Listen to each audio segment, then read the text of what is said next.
Today on Public Eye News, we'll follow up with new details regarding the UPHS Marquette nurses strike. Elijah Clorty will take a look at our rainy forecast, and Dan Kampanen has an eye on NMU Wildcats hockey goalie Ate Tovanen. I'm Mason Wallace. And I'm Brady Skews.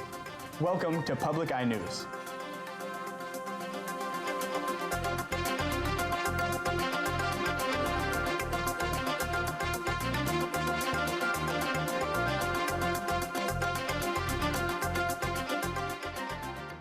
New developments in the nurses' strike, which has reached its halfway point today. They were surprised yesterday with members of local labor unions, steelworkers, teachers unions, who joined with them in solidarity.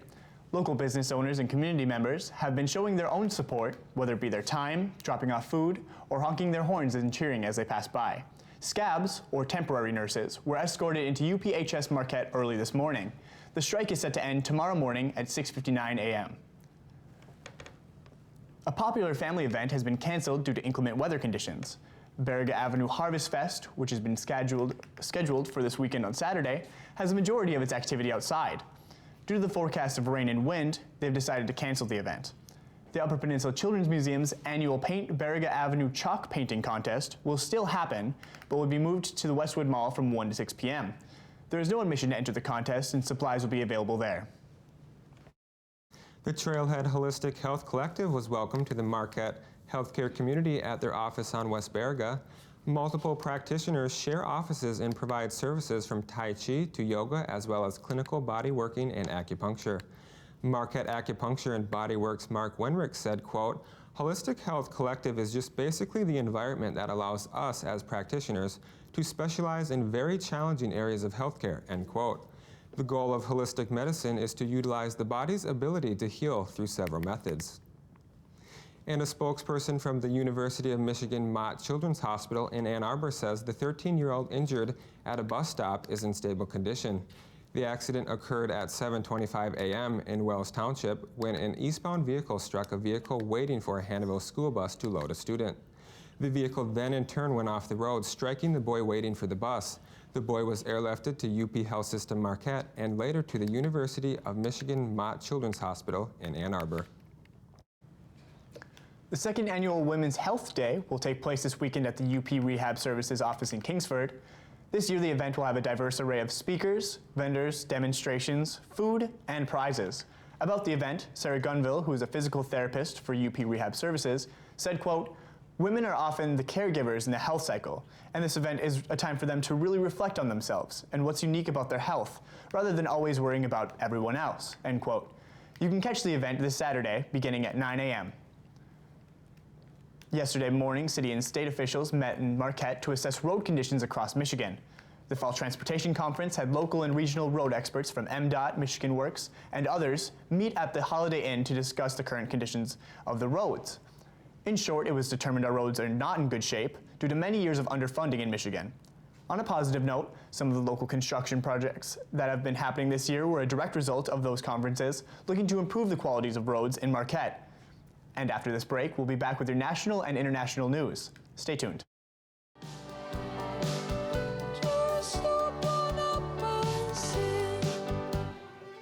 Usually when you get indie or alternative artists, they tend to just stick to music, whereas for me, I also want the aesthetic to be spellbinding and for people to feel truly entertained.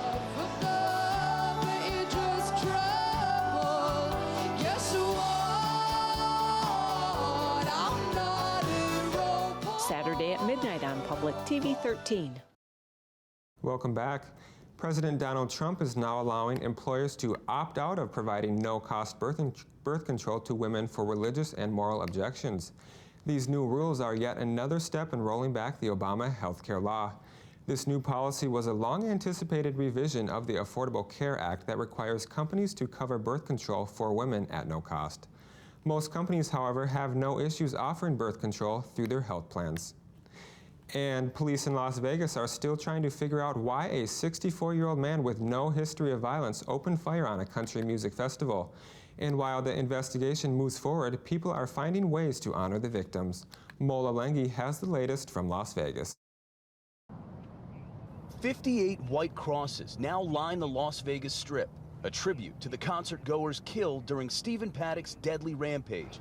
The crosses will remain in place for 40 days. These are people that have lives. They have families that are now without them, and it just makes you appreciate the value of each moment. Investigators are working to reconstruct Paddock's life in the days and months before the shooting, hoping to understand why he did it. CBS News has learned the shooter's longtime girlfriend, Mary Lou Danley, told the FBI that she was concerned about his mental stability. Some security analysts believe she knows more than she's revealing. She's giving a little pieces of information at a time. I think she's really afraid to tell the truth. She's not being forthright because she's afraid she may get into trouble. Paddock picked Vegas for his attack, but he reportedly had other targets in mind, including venues in Chicago and Boston. With that in mind, police will be patrolling the hillsides near the Rose Bowl tonight while 60,000 music fans watch a Coldplay concert. We always worry about a copycat type of situation, no matter what incident occurs. Security measures are also being finalized for outdoor events in Memphis and Austin, Texas, where fans are being offered a refund if they have security concerns. Mola Lengi, CBS News, Las Vegas. As Tropical Storm Nate starts towards New Orleans this weekend, residents are worried about the city's pumping system. The city has experienced 2 flash floods since August 5th this year, with reports saying some pumps didn't work and some pumps didn't have any power. However, New Orleans Mayor Mitch Landrieu has said that they have, quote, made substantial progress, end quote. But he did state at a news conference Thursday that the ferocity of Tropical Storm Nate could still pose flood dangers. As of Thursday, city officials have said that 108 of 120 pumps and 26 power generators were in place in an effort to combat the upcoming storm. A more long-term question for New Orleans residents has been whether or not to ditch the nearly century-old pump system, which, while being very expensive and require extra manpower to maintain, have had longer lifespans than those of newer installed pumps. And this year's Nobel Peace Prize has been awarded to a group in Switzerland that's working towards a global ban on nuclear weapons. The award comes amidst heightened tensions between the U.S. and North Korea and President Trump's criticism over Iran's nuclear program. Terry Okita reports from London. To the international campaign to abolish nuclear weapons, ICAN. The announcement came as a surprise to the Geneva-based group. Really overwhelmed about this. It's a huge honor. For the past decade, ICAN activists have been trying to convince nuclear-armed nations to prohibit and eliminate their weapons programs. You can't threaten to indiscriminately slaughter hundreds of thousands of civilians in the name of security. That's not how you build security, and it doesn't make us safer. The award may send a signal to the U.S. and North Korea that negotiations over nuclear weapons are vital to avoid a humanitarian crisis. It's also a show of support for the 2015 Iran nuclear deal, which ICAN pushed for, but President Trump has called an embarrassment and not in America's national interest. ICAN's leader says the Trump presidency has put a spotlight on the risks of nuclear weapons. The election of President Donald Trump has made a lot of people feel very uncomfortable with the fact that he alone can authorize the use of nuclear weapons, and there's nothing people can do to stop him. The Nobel Prize Committee says ICAN's work is needed now more than ever to eliminate nuclear weapons. Terry Okita, CBS News, London. And we'll be back after the break with your weather and sports. Stay with us.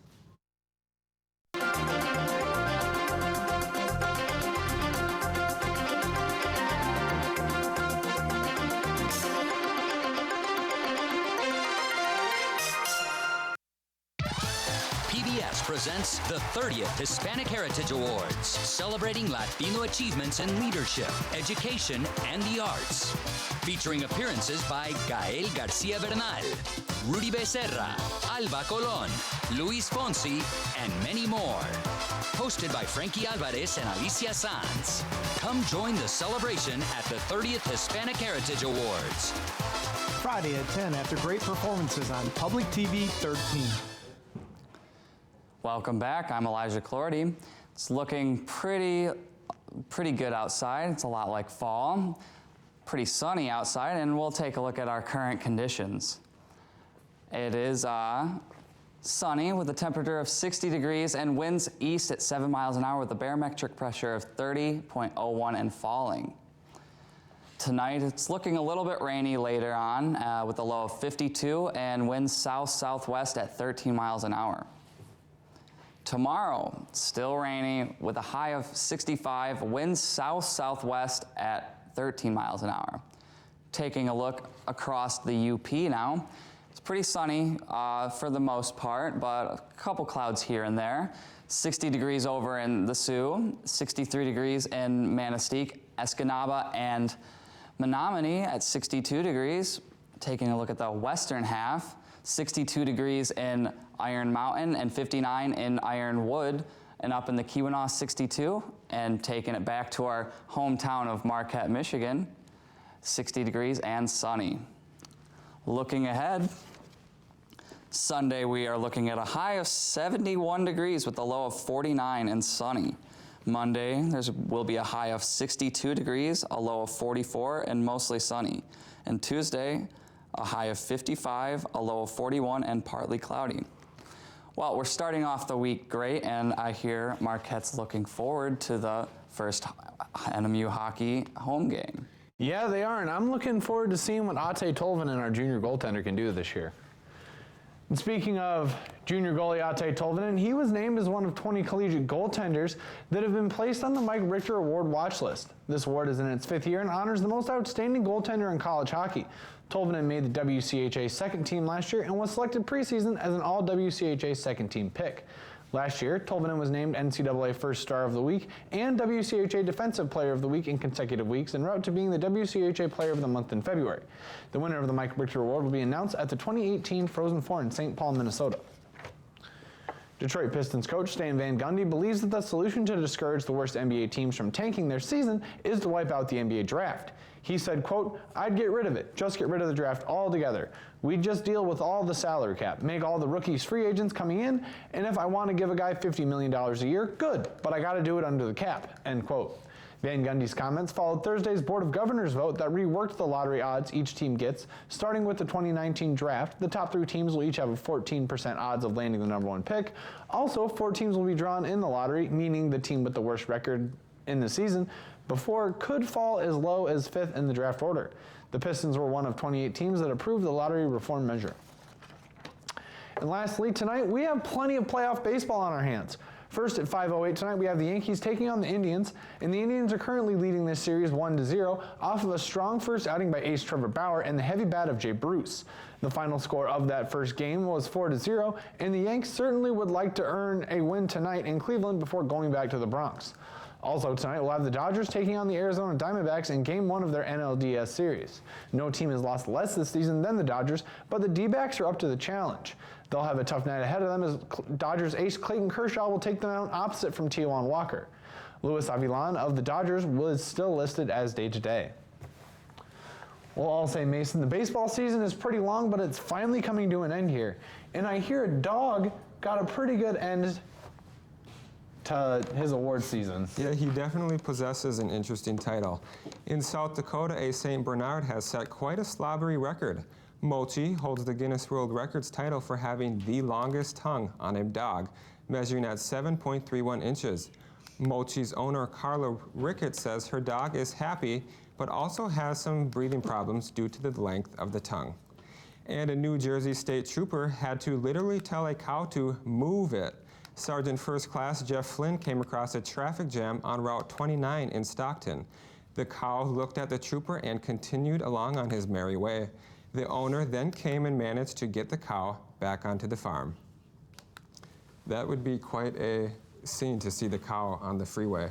Yeah, that's not something you really see every day anymore. No, and that is all the time we have today on Public Eye News, but tune in again on Monday for another episode. Thanks for watching.